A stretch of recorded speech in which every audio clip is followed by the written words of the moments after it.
Is it safe to say that Spider-Man has the best rogues gallery out of any Marvel superhero? I mean, come on, who doesn't love to see Spidey fight a guy with giant mechanical arms, or a guy who dresses up like a goblin, or a guy who's just really good at magic tricks? It's always a treat. But what would you say are the most powerful weapons that Spider-Man villains use to inflict pain on our favorite neighborhood webhead? Come on, there's gotta be a ranking, right? Well, that's what we're doing today. Join me as I discuss some of the most creative and the most dangerous gadgets or weapons Spidey villains use in order to confound, confuse, and just overall hurt Spider-Man. Did your favorite make the list? Let's find out. Right off the bat, let's talk about Spidey's most useful ability. No, it's not a pretty impressive display of sewing prowess in order to stitch his suits together, but rather it's his spider sense, or as the MCU calls it, the Peter Tingle. Please do not start calling it my Peter Tingle. Yeah, not a great name, but I guess an accurate one. Anyway, the spider sense is Peter's best ability. It's a tingling at the back of his skull that allows him to sense danger or to know when something's just not right. Sometimes the sense is open to interpretation, where Peter will get that special tingle but not quite know what's wrong. But if Peter really taps into it and focuses, it makes it so he can fight without having to open his eyes. If he's blinded and can't hear, Spider-Man can still kick your butt by relying solely on the spider sense. Eventually, the Marvel Universe revealed the true source of the spider sense. As revealed in certain Spider-Verse stories, the spider sense's technical name is arachnofrequency and is related to a cosmic force known as the web of life and destiny. Basically, every Spider-Man in every universe has an innate connection to the world around them, and it's like a web strand across all these different universes are all connected. Man, you think way back in the early days of Spider-Man comics when they introduced the spider sense, they had any idea that eventually they would tie that power in with the multiverse and cosmic forces and webs of life and destiny? That's pretty wild. So spider sense is insanely powerful, so now let's talk about a weapon that can hurt it. And I think the villains that properly know how to counteract that all-powerful spider sense are the Goblins and Mysterio. So Green Goblin, Hob-Goblin, and the Fishbowl Head all have used a type of hallucinogenic gas that not only confuses and disorients Spider-Man, but also makes it so his spider sense doesn't work properly. That gives the villains a massive advantage, especially for Mysterio. Like, if the Goblins don't have this weapon, they can still put up a pretty solid fight against the webhead. But this is something the Master of Illusions, Mysterio, definitely needs in order to stand a chance. Because like we saw in the MCU, Mysterio's illusions mean nothing to Peter if the hero can use his spider sense, so the hallucinogenic gas is key to Mysterio's success. There are those who are hoping Jake Gyllenhaal's Quentin Beck is still alive, and if he is, he'll need to get his hands on some of this stuff in order to stand a chance next time.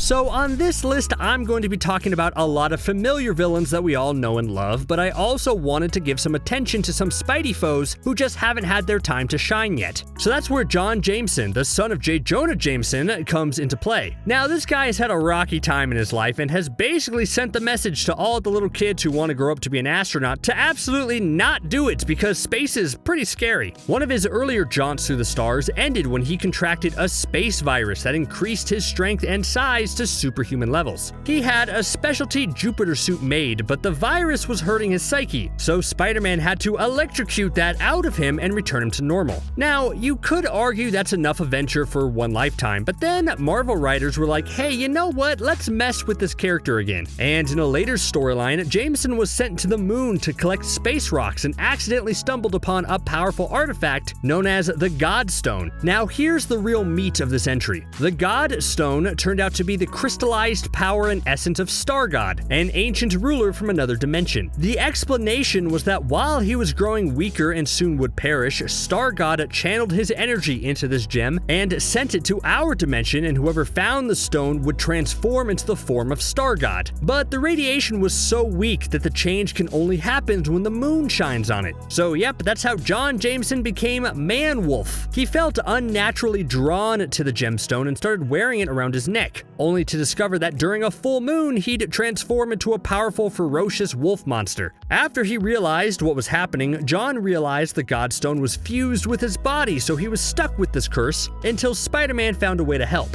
Only that didn't last long. After various adventures like using the Godstone to travel to its home dimension to help the denizens out from being conquered, John Jameson found the Godstone had sunk into his skin and was slowly turning into a malignant organism that was proving to be fatal to him. Thankfully, Spider-Man was around to help him out again, but seriously, the Godstone should not be messed with. So, the message again here is if you find a giant glowing gem on the moon, just ignore it and move on, okay?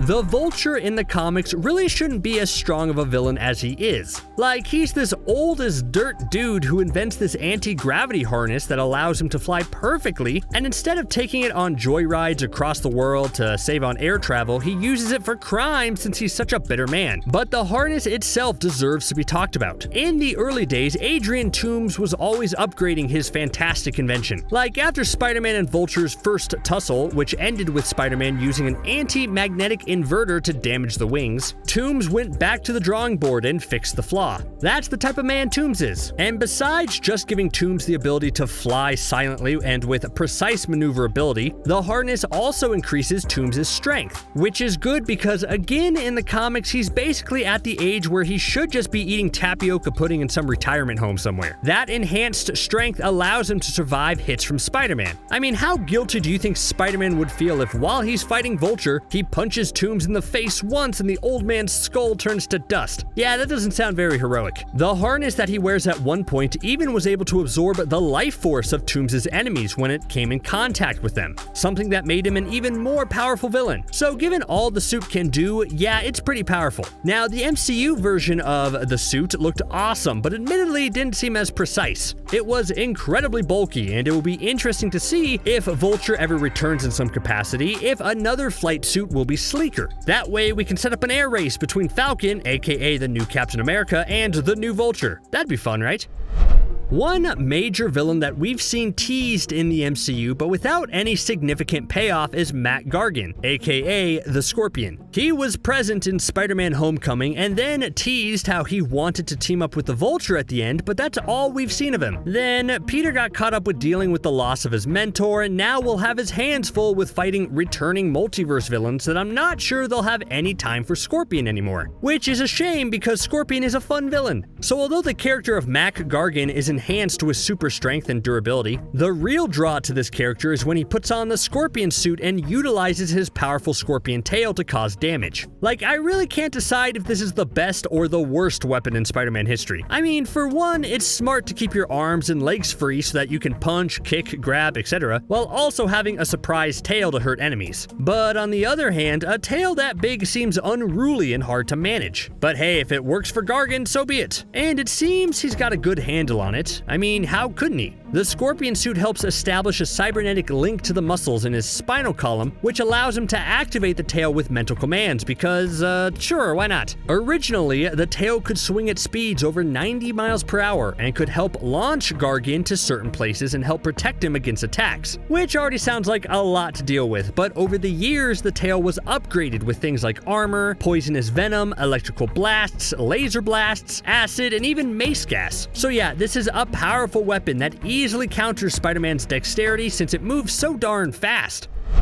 So in case it wasn't obvious, J. Jonah Jameson absolutely hates Spider-Man, and it was only a matter of time before he did something about it. He ended up employing Spencer Smythe to defeat Spider-Man, and this led to a long line of Spider Slayer robots that were created in order to bring the webhead down once and for all. So I think the Spider Slayers are dangerous because they just keep upgrading and evolving. Like, they started with simple designs created by Spencer Smythe, and the Slayers were sometimes piloted by J. Jonah Jameson himself. Over time, as each robot kept getting defeated, Smythe became more obsessed to create the perfect machine, and that led to him be fatally contaminated with radiation poisoning. After that, Spencer's son, Alistair, really stepped up the game, not only creating even more dangerous Spider Slayers, but also eventually using genetic experimentation to turn himself into a humanoid version of his robotic creations. But of course, Spider-Man stopped him as well. Overall, the Spider Slayers are just a nuisance and keep making life harder on Peter Parker. Like, every time he defeats one, he's just gotta know that a more powerful one will soon be at his doorstep. And he usually can't beat them in the same way twice. However the Spider Slayer is destroyed or whatever weakness it shows, the next version will have fixed that flaw. What a hassle.